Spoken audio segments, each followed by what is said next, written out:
दोस्तों नमस्कार।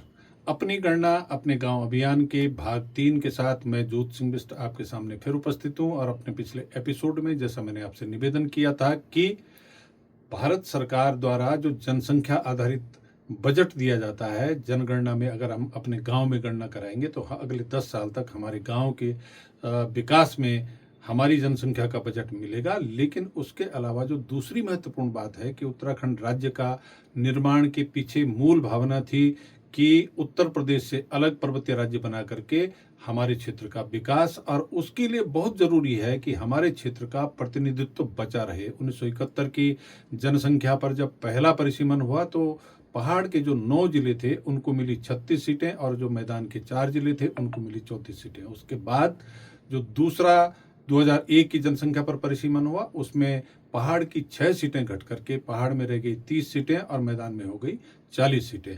अब जो 2027 का संभावित जनसंख्या आंकड़ा हमने देखा उसके आधार पर पहाड़ में रह जाएंगी मात्र 27 सीटें और मैदान में हो जाएंगी 43 सीटें।